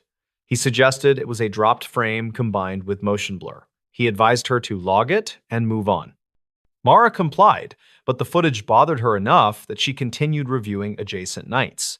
She found similar appearances on 3 other dates, always between midnight and 2 a.m. The shape appeared at irregular intervals, sometimes once, sometimes multiple times. What disturbed her most was consistency. The shape always occupied the same approximate height, as if matching an average adult stature.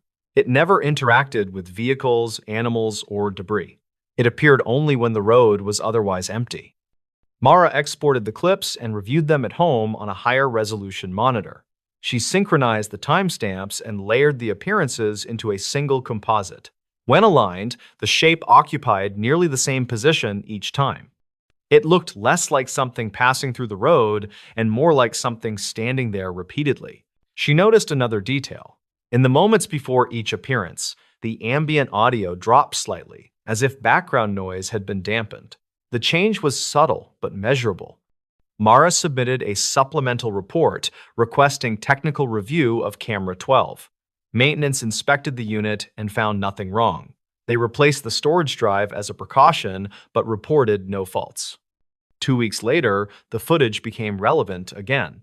A sanitation worker reported seeing someone standing on the service road during his early morning route. He slowed his truck, thinking the person might be injured. When he stopped and looked again, no one was there. His report included the exact location covered by camera 12. Mara was asked to pull footage from that morning. At 1:36 a.m., the shape appeared again. This time, it faced slightly to the left. As before, it remained motionless, then disappeared. The sanitation worker later refused to elaborate on his report. He requested reassignment and took medical leave shortly after. Mara began researching the area behind the water treatment facility. She learned the plant had been partially decommissioned after a chemical spill in the late 1980s. During cleanup, one worker died in an underground access tunnel due to oxygen deprivation. The death was ruled accidental. The tunnel entrance had been sealed and paved over, forming part of the service road. Mara overlaid facility maps onto the camera view. The recurring position of the shape aligned almost perfectly with the sealed tunnel entrance. She shared this finding with Edwin Holt. He advised her to stop investigating and reminded her of data handling policies. The footage, he said, was not evidence of anything beyond camera limitations. Shortly after, Mara's system access was restricted. Camera 12 footage older than 7 days was no longer visible to her account. Before losing access entirely, Mara copied the clips she had already identified. She reviewed them obsessively, looking for something she might have missed. On her 5th viewing, she noticed a change in the final clip. At 1:36 a.m., as the shape vanished, a single frame captured something new. The outline appeared closer, larger, as if it had shifted toward the camera. The head was raised. The shape's face was not detailed, but the orientation was unmistakable. It was looking directly at the lens. Mara reported this immediately. The following morning, camera 12 was taken offline due to a reported hardware failure. The storage drive was removed and replaced. City records list the footage as corrupted and unrecoverable. Mara resigned from her position 3 months later. She cited stress and health concerns.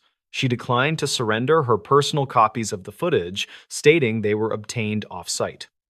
Years later, an independent reviewer examined the clips at Mara's request. He confirmed there were no signs of digital manipulation, compositing, or known compression artifacts that could explain the behavior. He could not explain how a human-sized shape appeared repeatedly without shadows, interaction, or transitional movement. The service road has since been permanently closed. Concrete barriers block access, and the area is no longer monitored by traffic cameras. Despite that, nearby residents occasionally report seeing someone standing beyond the barriers late at night. They describe the figure as still and indistinct, visible only under certain angles of light.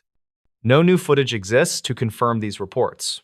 The original clips remain the only record, ordinary in quality, brief in duration, and deeply unsettling in implication. According to those who reviewed them closely, the footage does not show something arriving or leaving. It shows something already there. What really happened inside this remote motel room? Police reports confirm the room was sealed when officers arrived, yet evidence shows something inside had moved with intent. In the winter of 2012, a remote roadside motel sat along a rarely traveled stretch of highway near a mountain pass. The building was old, single-story, and surrounded by dense forest on 3 sides. It catered mostly to long-haul drivers and seasonal workers passing through overnight. That December evening, a guest named Travis Elwood checked into room 7. He was 41 years old and worked as a subcontracted equipment inspector, traveling alone between rural sites. According to the front desk log, he arrived shortly after 8 p.m., paid cash, and asked for a room far from other guests. The motel clerk, Denise Ralston, later stated Travis seemed distracted but polite. He asked whether the rooms had landline phones and whether the walls shared ventilation. Denise thought the questions were unusual, but answered anyway. Room 7 was at the end of the row, with no adjoining rooms. Security footage shows Travis parking directly outside his door and carrying in a single backpack. He entered the room at 8:16 p.m. The porch light flicked off behind him, leaving the exterior dim and quiet. For nearly 2 hours, nothing else appeared on camera. No one approached the room, and Travis did not exit. At 10:02 p.m., the landline at the front desk rang. The call came from room 7. Denise answered and heard faint static, followed by a low sound she described as breathing. She asked if the caller needed assistance. After several seconds, the line went dead. She attempted to call the room back, but received no answer. At 10:37 p.m., the desk phone rang again. The caller did not speak, but the breathing sound was louder this time. Denise reported hearing what sounded like movement, possibly footsteps, though it was difficult to tell through the static. The call ended abruptly. Denise contacted the motel owner, who advised her to wait and monitor the situation unless a clear emergency occurred. The area had limited law enforcement coverage, and false alarms were common due to faulty wiring. At 11:14 p.m., a third call came in. This time, Travis spoke clearly. He said, "There is someone else in here." Denise asked who, but Travis did not answer. The line stayed open for several seconds, then disconnected. Denise immediately called local authorities. A deputy was dispatched, though the estimated arrival time was nearly 40 minutes due to distance and road conditions. Security footage shows no activity outside room 7 during that window. The porch light remained off. No shadows crossed the frame, and no vehicles arrived or departed. At 11:58 p.m., the front desk phone rang again. This call was never answered. Denise was on the phone with the dispatcher at the time. Records show the call lasted 22 seconds before disconnecting. The deputy arrived at 12:40 a.m. Denise accompanied him to room 7. They knocked repeatedly and announced their presence. There was no response. The door was locked from the inside. With the owner's permission, the deputy forced entry. The room was dark and silent. Travis Elwood was found seated on the edge of the bed, upright and unmoving. His eyes were open, and his expression appeared fixed, as though startled mid-breath. Emergency responders later confirmed he was deceased. There were no visible injuries, no blood, no signs of a struggle, and no indication of forced entry or exit. The window was locked, and the bathroom showed no disturbance. The room temperature was unusually low. The heater unit was off, and the air felt noticeably colder than the outside night air. Investigators initially suspected carbon monoxide or another environmental cause. However, testing revealed no gas leaks, no toxic substances, and normal oxygen levels. Travis's backpack lay open on the floor. Inside were clothes, inspection tools, and a small handheld audio recorder. The device was powered on. When officers reviewed the recorder, they found it had been running intermittently for several hours. Most of the audio was silence, punctuated by faint room noise. One segment stood out. At 9:51 p.m., the recorder captured Travis speaking quietly. He said he thought he heard someone moving in the walls. He mentioned the sound coming from behind the bathroom mirror. Several minutes later, the recording picked up a rhythmic noise, like slow tapping. Travis whispered for it to stop. The tapping continued. At 10:01 p.m., just before the first call to the front desk, a second voice appeared on the recording. It was faint, distorted, and difficult to isolate. Analysts later confirmed it did not match Travis's voice. The voice did not speak words. It exhaled. The breathing sound continued intermittently for over an hour. At several points, Travis could be heard asking questions. He asked who was there. He asked what it wanted. There was no verbal response. At 11:09 p.m., the recorder captured a sudden change in sound. The breathing stopped. For nearly 30 seconds, there was complete silence. Then a new sound emerged. It was a low scrape, followed by what investigators described as fabric shifting on a mattress. At 11:14 p.m., the exact time of the third phone call, Travis's voice returned. He sounded strained, as if whispering while struggling to breathe. He said, "It's standing behind me." There were no further spoken words after that point. The final audio segment ended at 11:30 p.m. The recorder shut off automatically when its memory filled. The medical examiner ruled the cause of death as acute cardiac failure. No underlying heart condition was identified in Travis's medical history. The manner of death was listed as undetermined. Investigators searched the motel thoroughly. No hidden passages were found. The walls were solid, and maintenance records showed no recent construction or access panels. However, one detail raised concern. The bathroom mirror in room 7 had been removed from the wall and placed face down on the counter. The mounting screws were loosened, but not removed entirely. Behind the mirror, investigators found deep scratches in the drywall. They were narrow, irregular, and extended vertically. The material removed suggested repeated contact, not a single impact. No fingerprints were recovered from the area besides Travis's. The motel owner provided additional context. Years earlier, room 7 had been taken out of service after guests complained of noises at night. One guest had claimed someone was whispering through the plumbing. Another reported the room felt crowded, despite being empty. The room was reopened after no issues were found. Records from the county archive revealed something else. Before the motel was built, the land had been used as a temporary logging camp. In 1968, an incident report documented a worker who suffocated after becoming trapped in a collapsed storage pit near the camp's sleeping quarters. The pit was later filled and paved over. Its approximate location matched the foundation beneath room 7.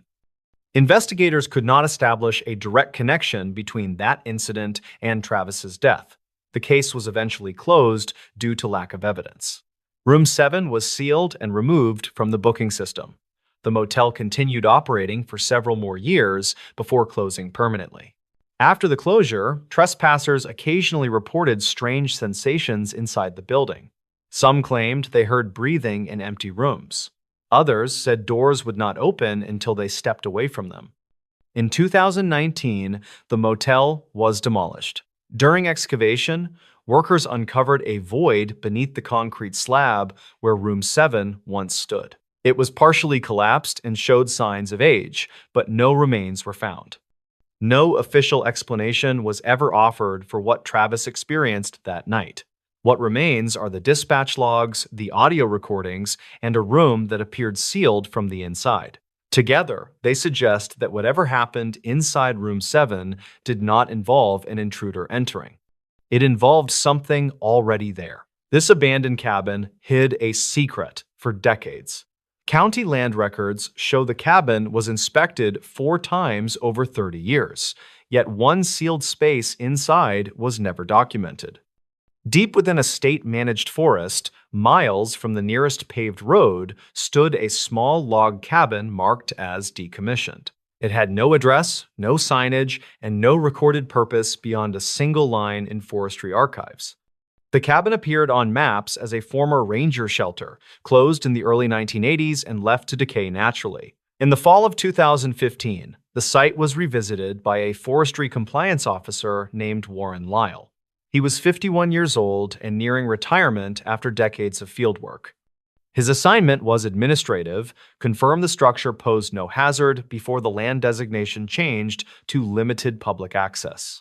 Warren arrived just before noon, hiking the last mile with a camera, notebook, and handheld GPS unit. The cabin sat in a shallow clearing surrounded by dense trees, their branches blocking most wind and sound. The air felt heavy, and the usual forest noise seemed muted. The cabin door hung crooked on rusted hinges but was not locked. Inside, the space was sparse. One table, a collapsed cot, a wood stove, and shelves coated in dust.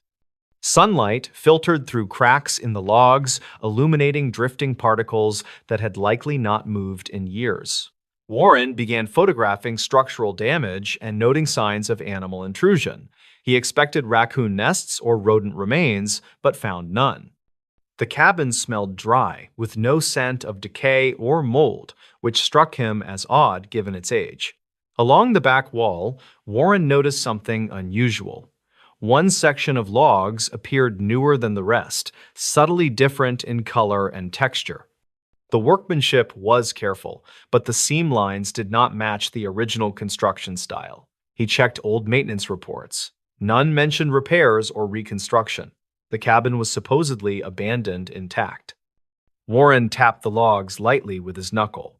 The sound was dull, not hollow like the surrounding walls. He assumed insulation had been added at some point and made a note to flag it. While photographing the wall, Warren heard a sound from inside the cabin. It was faint and brief, like air being pushed through a narrow space.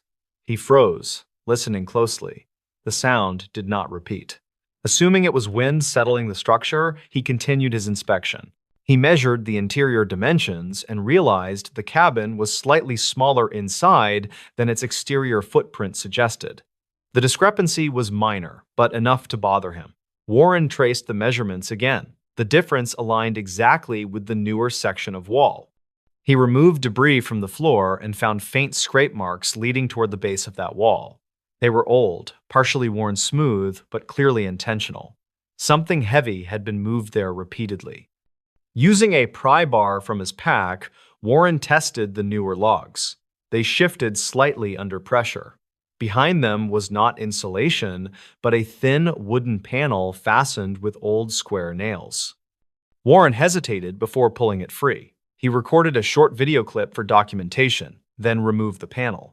Behind it was a narrow, concealed space no more than 3 feet deep and the width of the cabin. It was lined with unfinished wood and completely empty. At first glance, as Warren leaned closer, he noticed shallow grooves carved into the interior walls. They ran vertically, uneven and repetitive, as if made by fingers or tools scraping over time. At the far end of the space, something lay on the floor. It was a notebook. The cover was cracked and swollen, but the pages inside were preserved by the dry air. Warren picked it up carefully and flipped through the entries. The handwriting was tight and deliberate. The first entry was dated 1974. The writer identified himself as a seasonal fire lookout named Harold Baines, assigned temporarily to the cabin during an equipment shortage. Early entries were mundane: weather notes, patrol logs, and supply counts. Then, the tone changed. Several weeks into the log, Harold wrote about hearing movement at night. He described footsteps circling the cabin, stopping just outside the walls. He noted that there were never tracks in the morning. He wrote about breathing sounds beneath the floorboards, about waking to the feeling of weight pressing the air from his chest. Harold requested reassignment multiple times. None were granted. In later entries, Harold wrote about discovering a hollow space in the wall.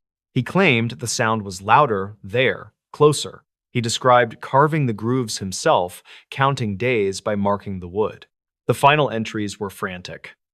Harold wrote that something had learned the shape of his voice, that it repeated his breathing back to him at night, that the only quiet came when he sealed the space and stayed inside it. The last entry ended abruptly, mid-sentence. Warren checked archival records for Harold Baines. There was no death certificate, no missing person report. Employment records showed he resigned in 1975. Yet the cabin was never officially staffed after that year. Disturbed, Warren inspected the rest of the concealed space. Near the floor, he found a second panel, nearly invisible. It led downward. Beneath the cabin was a shallow pit, reinforced with timber.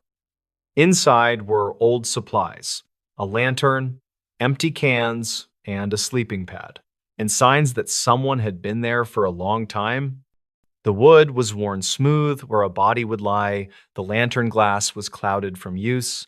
On one beam, tally marks were carved deeply, hundreds of them. There were no human remains. As Warren documented the pit, he heard the same sound again, a slow exhale, close enough to feel against his neck. He scrambled backward, striking his head on the cabin floor, and dragged himself out of the wall space. The sound continued, steady and patient, coming from inside the concealed area. Warren sealed the panel as best he could and exited the cabin. Outside, the forest noise returned instantly, birds calling as if nothing had happened. He reported the discovery that afternoon. An internal review team visited the cabin 2 days later. By then, the concealed wall showed no signs of disturbance. The panel was intact, with no visible seam. The notebook was missing. Warren insisted he had taken photographs, but the images showed only a blank wall. The pit beneath the cabin was found, but empty and undisturbed. No tally marks, no supplies. The official report concluded the cabin had suffered memory distortion due to age and stress. The site was quietly removed from public maps and later burned during a controlled forest operation. Warren retired early. Years later, during a land survey, ground-penetrating radar detected a void beneath the former cabin site. It extended farther than the pit Warren described. The finding was logged, then reclassified. Locals say the clearing still feels wrong. Snow melts there unevenly. Sound carries strangely. Sometimes, hikers report hearing breathing when the wind stops. No cabin stands there anymore. Whatever Harold sealed inside was never officially found, and whatever kept him alive in that wall for so long may not have needed the cabin to remain. Never answer a call from this rural payphone. Telephone company records show the line rang for decades without an outgoing service account ever being attached to it. The payphone stood at the edge of a rural crossroads where two county roads intersected miles from the nearest town. It was bolted to a wooden post beside an overgrown pull-off, surrounded by tall grass and a single flickering streetlight. There were no buildings nearby, no bus stop, and no signage explaining why it had ever been installed. In the spring of 2010, the phone drew the attention of a utility inspector named Grant Holloway. He was 49 years old and worked for a regional telecommunications contractor responsible for decommissioning obsolete lines. His assignment was routine: verify inactive equipment and schedule removal if necessary. Grant noticed the payphone because it still appeared active in the system. It was listed as receiving calls but never placing them. That anomaly alone was enough to warrant a field inspection. He arrived just after sunset, parking his truck along the gravel shoulder. The air was cool, and the area was quiet, except for insects and distant wind through crops. Grant photographed the phone, checked the serial number, and confirmed it matched the database entry. The handset was intact. The coin slot was jammed with dirt. The line indicator inside the casing showed a weak but steady signal. According to records, the phone had been installed in 1979 and officially retired in 1994. It should not have been ringing. As Grant documented the wiring, the phone rang. The sound was sharp and sudden, echoing across the empty intersection. Grant stepped back instinctively, startled more by the timing than the noise itself. He watched the handset vibrate slightly against the metal housing. Grant waited for the ringing to stop. It did not. After nearly 10 seconds, he lifted the receiver. He later said he assumed it might be a crossed line or automated system test. He did not expect a voice. At first, there was only static. Then, a sound like breathing came through the line, uneven and close. Grant asked if anyone was there. The breathing paused. A male voice spoke softly. It said Grant's name. Grant froze. He had not identified himself, and the phone was not tied to any caller identification system. He asked who was calling. The voice replied with a question of its own. "Did you make it home yet?" Grant felt a sudden chill. The question made no sense. He was still standing beside the phone. He told the caller they had the wrong number. The line went dead. Grant replaced the receiver and stood there for several seconds, listening to the night. He told himself the voice must have been a prank routed through old infrastructure. Still, he finished his inspection quickly and left. That night, Grant filed a report noting unexpected incoming activity. The next morning, his supervisor flagged it as a known issue. End quote.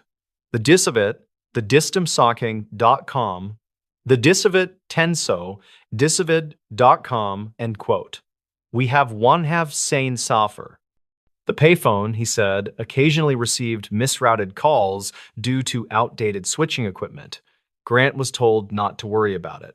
2 weeks later, a county sheriff's office contacted the telecommunications company with a request. They asked whether the payphone at the crossroads was operational. When told it was not supposed to be, the deputy sounded unsettled. According to the deputy, a local farmer had reported receiving repeated calls on his home phone late at night. Each call consisted of breathing and road noise. On the third call, the caller asked the farmer why he had not answered the payphone. The farmer lived nearly 5 miles from the crossroads. Phone records showed the calls to the farmer originated from the rural payphone line. Grant was assigned to return to the site with a removal crew. They arrived mid-morning and found the phone exactly as before. No damage, no signs of tampering. The line indicator still showed a weak signal. Before they could disconnect the wiring, the phone rang again. One of the crew members reached for the handset. Grant told him not to answer it. The man laughed and picked it up anyway. The crew member's expression changed almost immediately. He did not speak. After several seconds, he slowly lowered the handset back into place. When asked what he heard, he said the caller described the accident that killed his brother. It was an event known only to family and investigators, and it had happened years earlier. The crew aborted the removal and left the site. Grant filed another report. This time, the incident was escalated internally.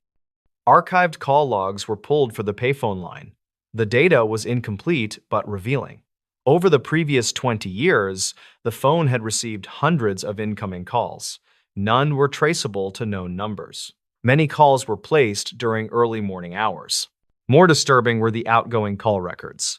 Although the phone was officially unable to place calls, logs showed brief outgoing connections following many incoming rings.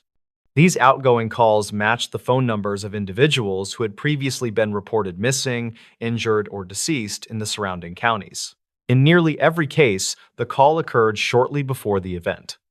Grant was interviewed by an internal compliance team. He disclosed the content of his call. He admitted the voice had used his name and referenced his home. He also admitted he had not returned to the payphone since. The company decided to quietly disconnect the line remotely. Technicians flagged the circuit as inactive and removed it from routing tables. The phone rang anyway. County dispatch began receiving strange calls within days. Callers would say nothing at first, then ask dispatchers to send help to the crossroads. When officers arrived, there was never anyone there. One dispatcher reported hearing a payphone ringing faintly through her headset, even when no incoming call was active. The sheriff ordered the physical removal of the phone. When crews arrived, the handset was missing. The cord had been cut cleanly. The metal housing showed signs of age, but no vandalism. As they lifted the unit from the post, the internal ringer activated, echoing inside the casing without a receiver attached. The wiring beneath the ground was traced to a junction box installed decades earlier. Inside, technicians found the line still connected, spliced into older infrastructure that no longer existed on any map. They cut the line and sealed the junction. The phone never rang again. Over the next several years, reports of strange calls in the area decreased. The crossroads remained quiet. The streetlight eventually burned out and was never replaced. Grant retired early. In his final interview, he revealed something he had never included in any report. After his call at the payphone, he received a voicemail on his personal phone. It contained road noise, breathing, and a soft male voice. The voice asked why Grant had answered. What was found behind this locked motel wall? Inspection photos show the wall had been sealed from the inside, yet something behind it showed signs of long-term use. In the early spring of 2016, a roadside motel slated for demolition drew attention from a county safety office.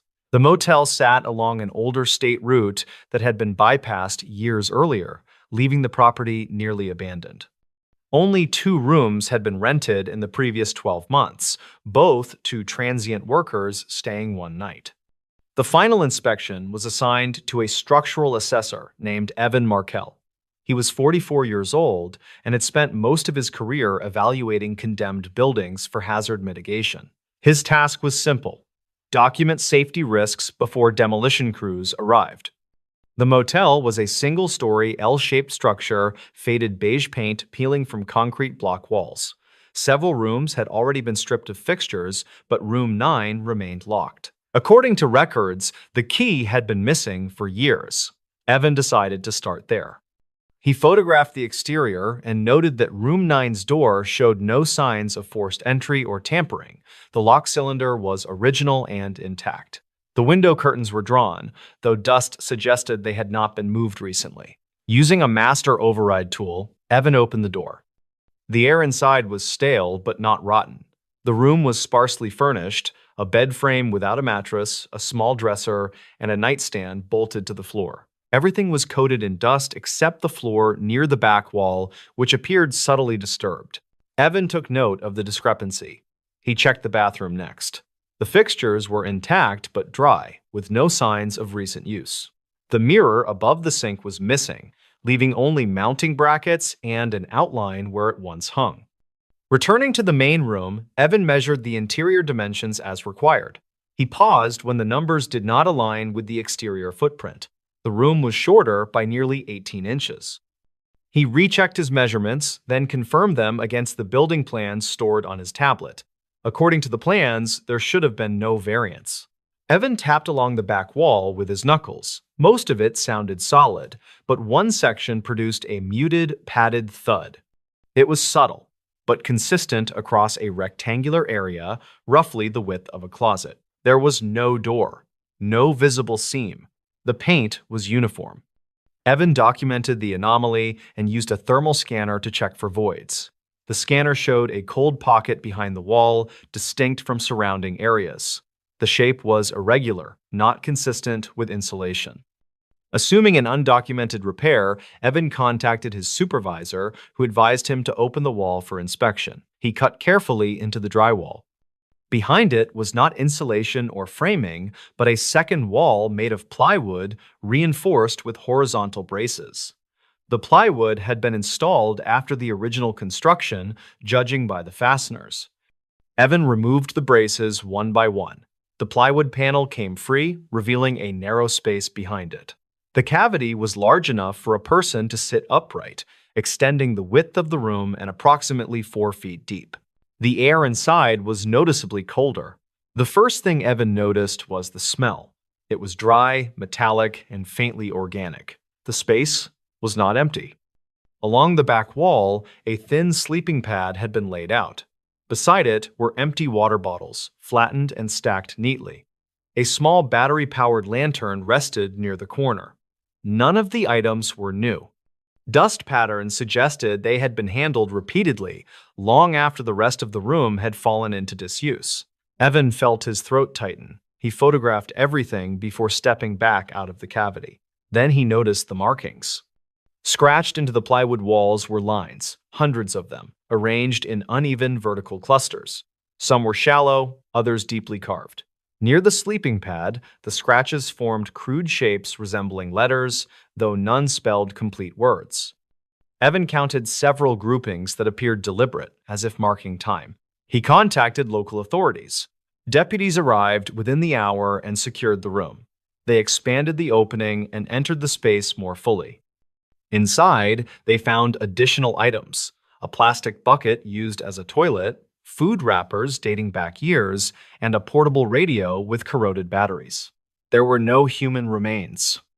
What unsettled investigators most was the condition of the space. It had clearly been occupied for an extended period, possibly months or years, yet no missing person records matched the timeline. The cavity had no ventilation system, no access hatch. The only opening was the wall Evan had cut through. Yet dust patterns on the floor indicated movement in and out of the space long after Room 9 was last rented. Investigators examined motel records. Room 9 had been taken out of service in 2008 after repeated guest complaints about noise. Guests reported hearing breathing at night and feeling movement behind the walls. No cause was found. After closure, the door had been locked and left untouched. Security footage from the motel's final operational year was reviewed. On several occasions, motion sensors in the hallway outside Room 9 activated late at night. The footage showed no one present. One clip showed the doorknob of Room 9 turning slightly, then stopping. The motel owner, when questioned, denied any knowledge of hidden spaces. He confirmed that no maintenance work had been done on that wall in decades. Investigators brought in a forensic anthropologist to assess the markings. The expert concluded the scratches were made by human hands over a long period, likely under conditions of stress and confinement. Yet there was no sign of forced captivity, no restraints, no locks on the inside of the cavity. The most disturbing finding came from the radio. After replacing the batteries, investigators powered it on. It immediately emitted static, followed by a faint rhythmic sound. Breathing. Then, briefly, a voice. It did not speak words.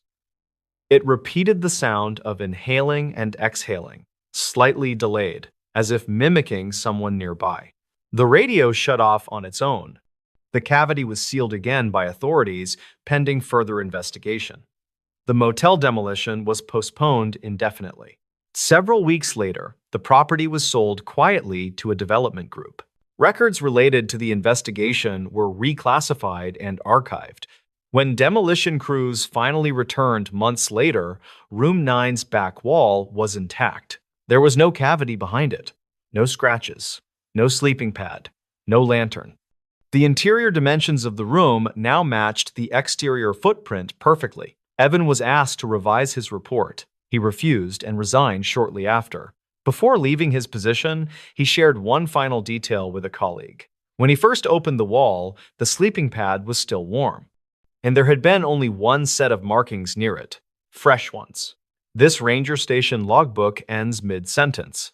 The final entry was written in steady handwriting with no sign of panic, and it stopped in the middle of a single word.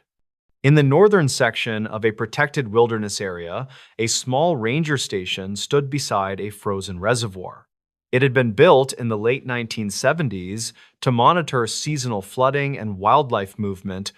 By 2017, it was rarely used, staffed only during peak months, and otherwise left sealed. The winter closure inspection was assigned to a record specialist named Jonah Reeve. He was 48 years old and worked for the Regional Parks Authority, responsible for collecting documents from facilities scheduled for long-term inactivity. His job was administrative, but it required traveling alone to remote sites. Jonah arrived at the station in early December, just before a heavy snowfall. The access road was barely passable, and the forest around the reservoir was silent. He unlocked the station door using a key retrieved from a lockbox and stepped inside. The interior was colder than expected, despite the building being sealed. The main room held a desk, a radio console, and a wall of shelves containing binders and logbooks. Everything appeared orderly, untouched since the last patrol weeks earlier. Jonah began cataloging materials, photographing documents, and boxing non-essential records. Most of the logbooks were routine, weather notes, patrol times, wildlife sightings. He worked methodically, checking dates against a printed roster. One logbook stood out. It was thinner than